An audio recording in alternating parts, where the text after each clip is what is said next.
মসজিদে বাচ্চারা আসলে মুরব্বীরা বকাঝকা করেন, এটা কি ঠিক? দাঁত আঁকা বাঁকা সোজা করা যাবে কিনা? গীবতের গুনাহ থেকে বাঁচার উপায় কি? বাজনা ছাড়া নুপুর পরা যাবে কিনা? জিন জাতি মানুষকে টাকা বা সম্পদ দেয় বা দিতে পারে কি? গোপে পানি বা খাবার লাগলে তাকে হারাম হবে? কোনো কিছুতে পা লাগলে সালাম করা কি জায়েজ? জিম সেন্টারে গিয়ে জিম করা যাবে কিনা? কিস্তিতে কোনো পণ্য ক্রয় করা যাবে কিনা? জেনারেল থেকে দিনের পথে আসার সহজ পরামর্শ দেন।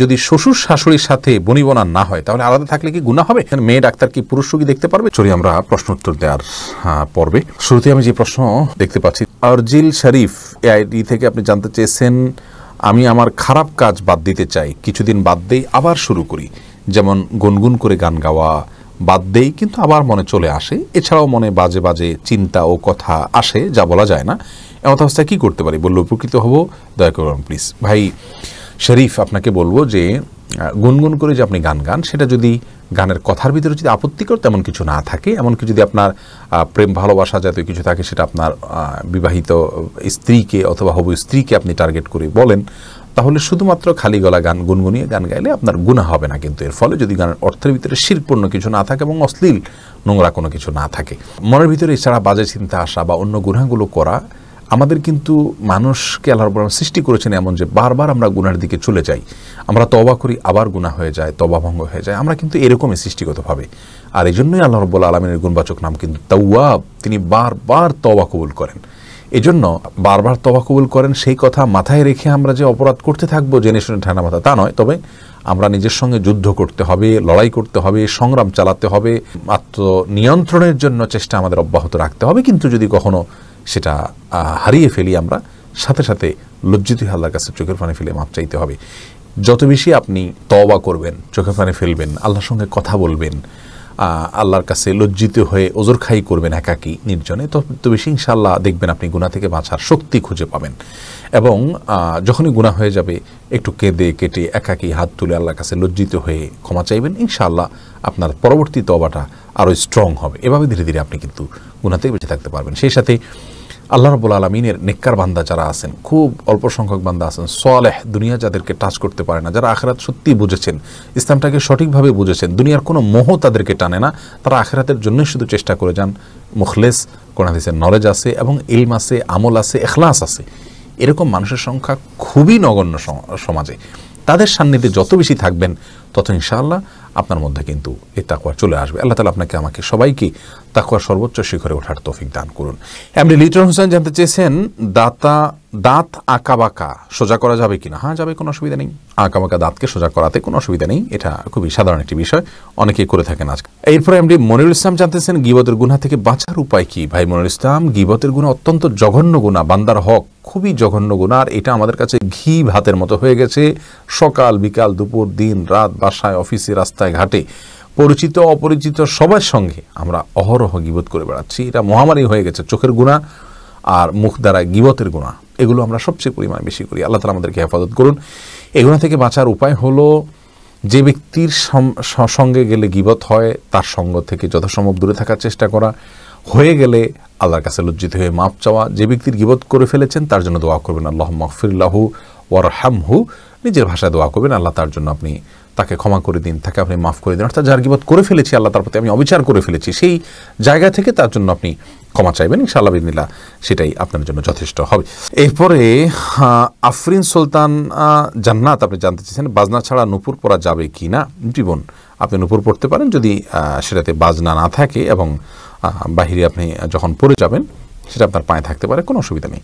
সাহাবায়ে কেরামের মধ্যে থেকে অনেকে নূপুর পড়েছেন, অনেক মহিলা সাহাবীরা নূপুর পড়েছেন, এরকমটি হাদিস দ্বারা স্পষ্টভাবে আমরা জানতে পারি।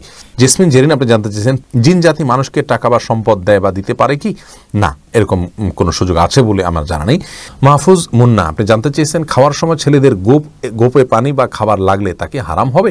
না, এমন কোনো কথা নেই, গোপে পানি বা খাবার লাগলে হারাম হয়ে যাবে, এটা জায়েজ নাই।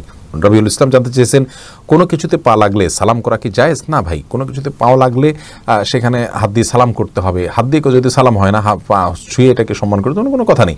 কিন্তু আমাদের সমাজ যেহেতু পাও লাগাটাকে অসম্মান মনে করা হয়, এটা ওরফ, আর ওরফের একটা এতেবার এবং গ্রহণযোগ্যতা ইসলামী শরিয়াতে আছে, যার কারণে কারোর গায়ে পাও লাগলে সেটা লাথি দেওয়ার সাথে কিছুটা সাদৃশ্যপূর্ণ হওয়ার কারণে আমাদের সমাজ এটাকে দূষণীয় মনে করে, অ্যারাবিয়ানরা দূষণীয় মনে করে না, তারা জন্য পাওয়া লাগলেও এটাকে কিছু মনে করে না। তো আমাদের সমাজে যদি দূষণীয় মনে করা হয়, সেহেতু যার কাছে যার গায়ে পাওয়া লেগেছে তাকে যদি আপনি একটু টাচ করে আপনি আসলে পাওয়া লাগাতে চাননি, হাত লাগাতে চেয়েছেন অথবা অশ্রদ্ধা করতে চান, এটা বোঝাতে চান, তাহলে সেটা ঠিক আছে, এটাতে দোষের কিছু নেই। তবে এর মানে এই নয় যে তাকে আপনি সালাম দিবেন।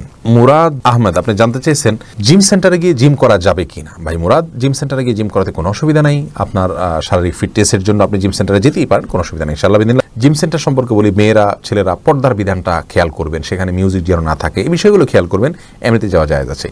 আমিনা ইসলাম জানতে চেয়েছেন কিস্তিতে কোনো পণ্য ক্রয় করা যাবে কি না।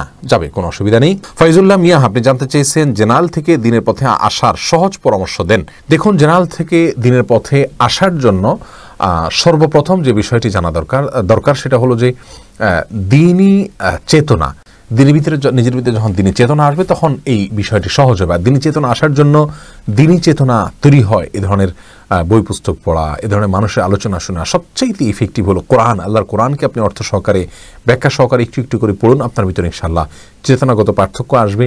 এবং মুত্তাকি পরহেজগার ওলামা একরাম যারা আছেন তাদের আলোচনা শুনবেন, তাদের সান্নিধ্য অর্জন করবেন ইনশাআল্লাহ বিদিনিল্লাহ। এর মাধ্যমে আপনার মধ্যে চেতনাগত পার্থক্য এবং ব্যবধান আসবে এবং নেককার যারা সালেহ সে সমস্ত সঙ্গী বন্ধুদের সাথে আপনি উঠা বসা করবেন, সহজ হবে ইনশাআল্লাহ। আল্লাহর কাছেও তৌফিক কামনা করতে হবে। ইহদিনাস সিরাতাল মুস্তাকিম সালাতে আমরা প্রত্যেক রাকাতে কিন্তু পড়ি, আল্লাহ আমাকে আপনি সিরাতাল মুস্তাকিমের পথে পরিচালিত করুন। এই দোয়াটা যখন পড়বেন তখন মনে মনে আল্লাহর কাছে এইটা চাইবেন, অর্থ বুঝে, ইনশাআল্লাহ আল্লাহ তাআলা সহজ করবেন। শারমিন সোনালী আপনি জানতে চেয়েছেন যদি শ্বশুর শাশুড়ির সাথে বনিবনা না হয় তাহলে আলাদা থাকলে কি গুনাহ হবে? আলাদা থাকলে গুনাহ হবে না। ওনাদের হক যদি মোটামুটি আদায় করা হয়, তাদের যেটুকু প্রয়োজন, আলাদা থাকলে যে গুনাহ হবে এমন কোনো কথা। জাকিয়া জান্নাত পিউলি আপনি জানতেছেন মেয়ে ডাক্তার কি পুরুষ রোগী দেখতে পারবে? যদি পুরুষ রোগীকে দেখার জন্য ওই মুহূর্তে জরুরি ভিত্তিতে কোনো পুরুষ ডাক্তার না থাকে বা জরুরি ভিত্তি হয় এবং মেয়ে ডাক্তার ছাড়া বিকল্প কেউ না থাকে, তাহলে পেশেন্টকে দেখতে পারবেন তিনি এজ এ ডক্টর। যথাসম্ভব আপনার পর্দার বিধিবিধানগুলোকে যতটুকু মেনে সম্ভব, অর্থাৎ যথাসম্ভব নজর না দিয়ে সম্ভব, টাচ না করে সম্ভব, এটা করতে পারবেন যেহেতু এটা জরুরত এবং প্রয়োজন।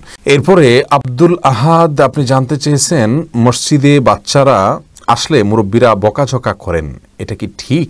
দেখুন আব্দুল আহাদ ভাই, মসজিদে বাচ্চাদেরকে বকাঝকা করা এটা অনুচিত। আমাদের অনেক মুরব্বীরা এই কাজটি করে থাকেন। আমাদের প্রিয় নবী সাল্লাল্লাহু আলাইহি সাল্লাম কিন্তু আমাদেরকে এরকম কোনো শিক্ষা দেননি যে মসজিদে বাচ্চারা আসলে তাদেরকে বকাঝকা দিতে হবে, বরং বাচ্চাদের যে দুষ্টমি এটাকে হজম করতে হবে। প্রিয় নবী সাল্লাল্লাহু আলাইহি সাল্লাম খুতবা চলাকালীন সময় তার নাতি এসেছেন, তাকে খুতবা থেকে নেমে কোলে নিয়েছেন, নামাজের সময় বাচ্চাদের কান্না আওয়াজ শুনে নামাজ সংক্ষিপ্ত করেছেন। এরকম আরও অনেক ঘটনা প্রিয় নবী সাল্লাল্লাহু আলাইহি সাল্লামের জীবনে আমরা জানতে পারি, যেগুলো দ্বারা বোঝা যায় যে বাচ্চাদের কিছুটা দুষ্টমি আমাদেরকে হজম করতে হবে। আজকের শিশু আগামী দিনের মুসল্লি, অতএব তাদেরকে মসজিদে আসলে ধমক দেওয়া যাবে না। হ্যাঁ, কোনো বাচ্চাকে মা বাপ যদি একদম ছোট থাকতে আনে না, ছেড়ে দেন, সবাইকে ডিস্টার্ব করেন, সেক্ষেত্রে মা বাপকে ডেকে বোঝাতে হবে যে বাচ্চাকে এত অল্প বয়সে আনবেন না, বা আনলেও নিজের নিয়ন্ত্রণে রাখবেন, অন্যদের নামাজ যাতে নষ্ট না করে সেই বিষয়ে খেয়াল করবেন।